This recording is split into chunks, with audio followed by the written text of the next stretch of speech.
Now, IgM, IgD, Ig1, 2, 3, 4, A, E. If you've ever had me for another biology course, you know my phrase, shape dictates function. While these antibodies may have a generalized shape that is reminiscent of each other, the IgM pentamer, the IgA, IgE, which are good for mucosal or secretion, it's going to be different than the IgG, which has a shape that is very good for being the blood in the tissues. So, different classes, different shapes, slightly different compositions means we're going to have different functions. Because of their shape, well, IgGs, IgA are going to be great for neutralization. IgG, which is going to be high in blood, is going to be great for opsonization. E, D, not so much. When it comes to, triggering cells, NK cells, mast cells, IgE, which is going to be great for, we find this one that is for parasites. It's one of our holdovers from hundreds of millions of years ago when we were running around, or even closer as we've evolved to humans. IgE is going to be great for the worms, the parasites in our tissue, so it's going to be interacting with the mast cells very well. IgG, well, natural killer cells. Go find something not you, kill it. IgM, which is the first, G3, which is one of the serum, is going to be great for activating complement. D and E, which are not really going to be in the blood, they're going to be other places. Well, you know what? You're really not going to need them on the mucosal surface to activate complement. When you look at where things are going, blood, extravascular into the tissues, IgG. D, like I said, we're really not quite sure where it's going. A is great for getting across the epithelium. It's going to be places in tears and things like that. Placenta, well, IgG. Things are going to leave mom's blood system, enter the fetus's blood system.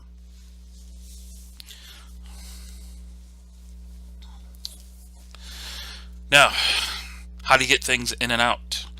Well, what we have found is that many cells at the epithelial surface have receptors, not for the antibodies themselves, but for proteins. Proteins that are going to bind to the Fc region. Here you look at IgA. Singular IgA is not going to cross, it's not going to get into the lumen of the gut. No. B cells are going to produce it in a nearby germinal center, nearby lymph node, nearby bone marrow. It's going to go through the serum, low concentrations out, and then it's going to bind to what are known as polyimmunoglobulin receptors. This little J chain that holds the two IgA antibodies together, that will interact with our immunoglobulin receptor, not the antibodies actually themselves. By binding this receptor, it's going to trigger the cell to pull it in, and then transport the vesicle from the basal to the apical side, and then spit out. So now, whatever this antibody is towards, here they're showing, it's towards a bacterial toxin that you've been exposed to previously. Well, now you have an antibody that can neutralize the toxin. If the toxin can't touch your cells, it can't affect your cells. Here, it's now bound up by antibodies, kept away, and then we'll just go along with the feces to be flushed out of the system.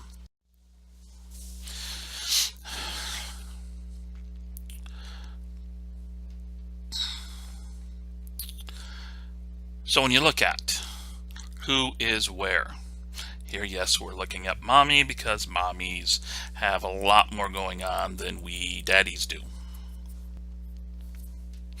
But roughly the same thing for dads also. Nothing in the brain. Okay, the brain is free of antibodies. Blood-brain barrier, we want to maintain that. We don't want antibodies binding to anything in the brain. The skin surfaces, that is going to be IgE. So any epithelial surfaces lining the gastrointestinal tract, tissues there, skin, eyes, IgE. IgG, everywhere. IgG, IgM are blood. Anywhere blood goes, they go. In the milk, cross like we were talking about into the lumen of lungs, gastrointestinal tract, epithelial surfaces, that's going to be IgE.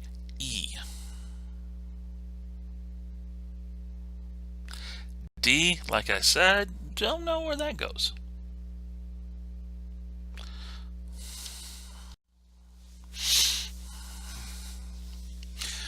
So, one of the things we are learning, many of our common diseases are not caused so much by the bacteria themselves, the presence of, but is caused by weapons they have made, weapons they export, these bacterial toxins that do damage directly to our body. So, tetanus, anthrax, botulinum,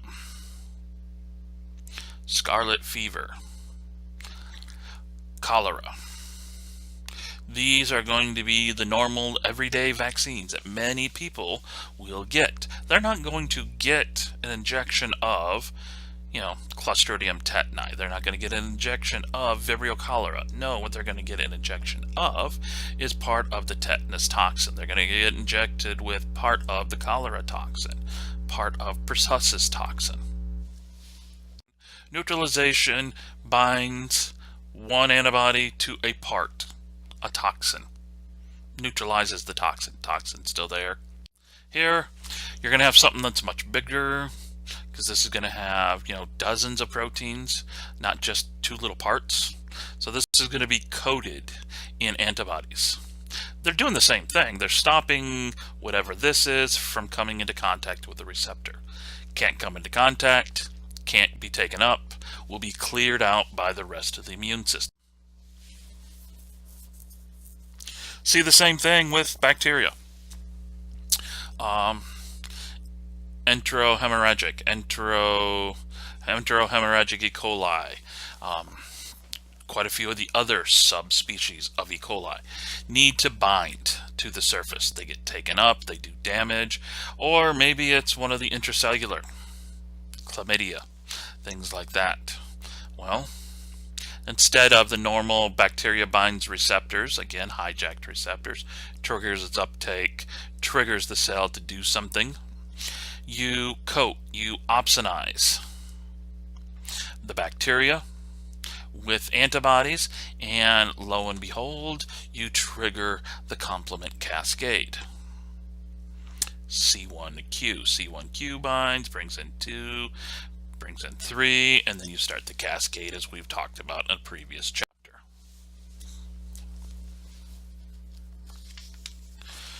Because if you remember, IgM binds to multiple things on the surface of the bacteria.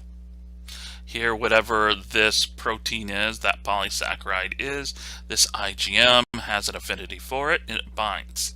Binds up, acts as a nice little landing place to recruit in C1q. C1q recruits in CR1, C1q recruits in C1r, C1s, and so on and so forth.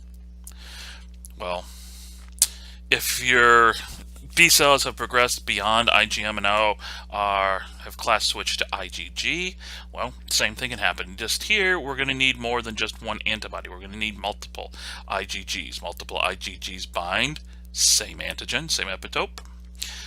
Here, you're just going to have more to act as a stable platform to recruit in C1q. C1q brings in R, brings in S. Complement cascade begins. Here, it's transmitting electron micrograph picture of IgM. You can see the pentamer, 1, 2, 3, 4, 5, I think that is. And here they're showing it bound to the surface of something. Here's the IgM.